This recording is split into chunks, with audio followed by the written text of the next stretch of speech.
Di pasar bisnis global, India sering menimbulkan berbagai opini yang beragam. Di satu sisi, negara ini dianggap sebagai tujuan investasi yang sangat menarik, memikat perusahaan dan investor dari seluruh dunia dengan peluang besar dan pertumbuhan ekonomi yang pesat. Namun, di sisi lain, India juga dikenal sebagai salah satu pasar paling kompleks dan menantang dengan berbagai hambatan birokrasi dan regulasi yang ketat. Dalam beberapa tahun terakhir, India telah menarik perhatian banyak perusahaan multinasional yang tertarik untuk menanamkan modal mereka di negara dengan populasi terbesar di dunia ini. Menurut laporan Perserikatan Bangsa-Bangsa, populasi India telah melampaui Tiongkok pada tahun 2023, menjadikannya negara dengan jumlah penduduk terbesar di dunia. Hal ini menjadikan India pasar yang sangat potensial bagi berbagai industri, mulai dari teknologi hingga manufaktur. Namun, di balik peluang besar ini, terdapat banyak tantangan yang harus dihadapi. Pada tahun 2023, beberapa perusahaan multinasional mengalami kemunduran yang signifikan di India. Salah satu contohnya adalah perusahaan mobil listrik asal Tiongkok, BD. India memutuskan untuk membeli 400 truk listrik besar dari BD untuk digunakan sebagai traktor terminal di 4 pelabuhan yang dikelola oleh grup Adani. Namun, setelah pengiriman 304 truk selesai, pemerintah India tiba-tiba mengenakan denda sebesar 730 juta rupiah kepada BD karena dugaan penggelapan pajak. Ini bukan kali pertama India mengenakan denda besar kepada perusahaan asing. Dalam video ini, kita akan membahas mengapa pemerintah India mengenakan denda besar kepada BD dan apa implikasinya bagi masa depan pasar India. Sekarang, mari kita masuk ke topik hari ini. India, sebagai negara terbesar di Asia Selatan, telah menjadi perhatian global karena pertumbuhan populasinya yang cepat. Menurut laporan PBB tentang populasi dunia, di tahun 2023, India telah melampaui Tiongkok, menjadi negara dengan populasi terbesar di dunia. Pasar India, dengan 1,4 miliar penduduk, sangat menarik bagi perusahaan global yang ingin memperluas pasar mereka. Pertumbuhan ekonomi India yang cepat telah melampaui Inggris, menjadikannya ekonomi terbesar kelima di dunia. Meskipun demikian, India masih menghadapi kesenjangan besar antara yang kaya dan miskin. Populasi yang besar dan pertumbuhan ekonomi yang terus berlanjut tetap menjadi daya tarik utama bagi banyak perusahaan internasional.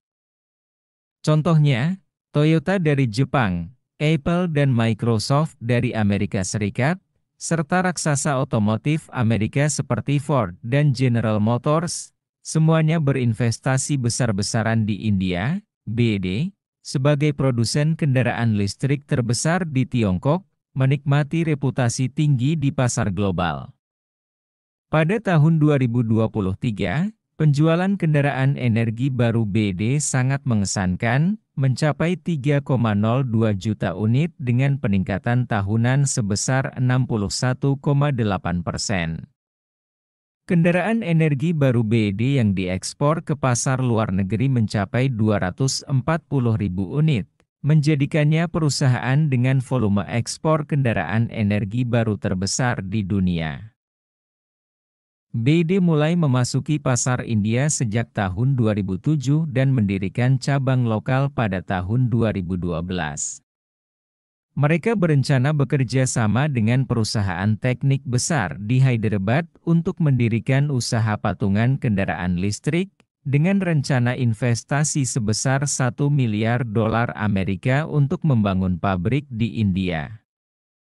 Namun, pemerintah India tidak menyetujui permohonan BD untuk mendirikan pabrik karena beberapa pejabat India mengungkapkan kekhawatiran mengenai investasi Tiongkok di negara tersebut.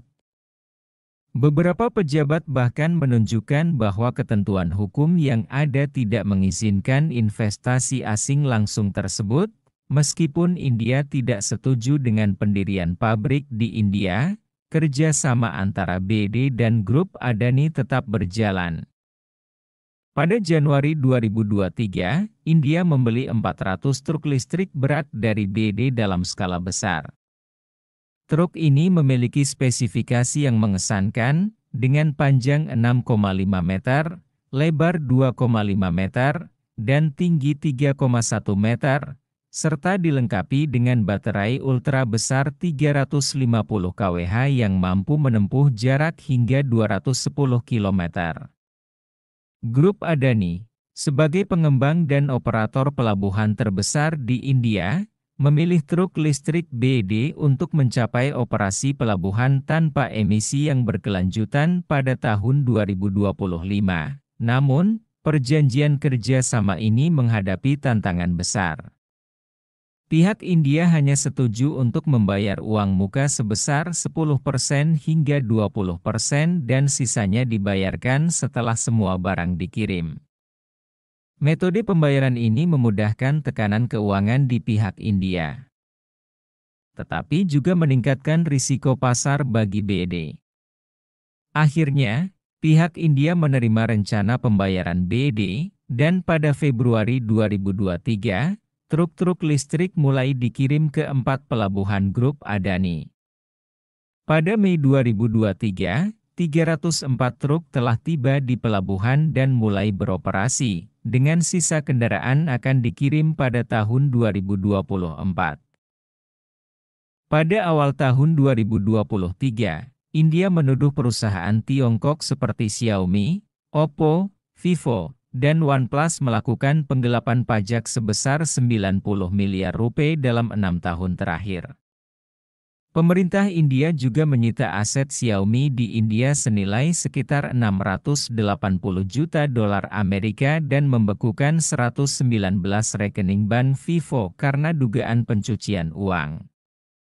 Tidak hanya perusahaan Tiongkok, tetapi juga perusahaan dari negara lain seperti raksasa baja Korea dan merek terkenal seperti Samsung, Google, Microsoft, dan Coca-Cola telah mengalami pengawasan ketat dan investigasi dari pemerintah India. Data menunjukkan bahwa sekitar 2.800 perusahaan multinasional telah menarik diri dari pasar India dalam beberapa tahun terakhir. Meskipun potensi pasar India sangat besar, pengawasan ketat dan tantangan hukum yang terus-menerus menciptakan lingkungan bisnis yang tidak ramah bagi investasi asing.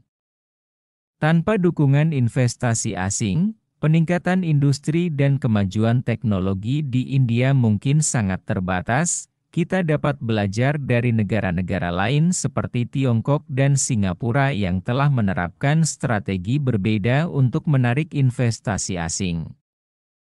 Tiongkok fokus pada akumulasi teknologi dan pengalaman manajemen, sementara Singapura menarik perusahaan teknologi tinggi dan keuangan dengan prosedur pendaftaran yang disederhanakan dan tarif pajak yang rendah.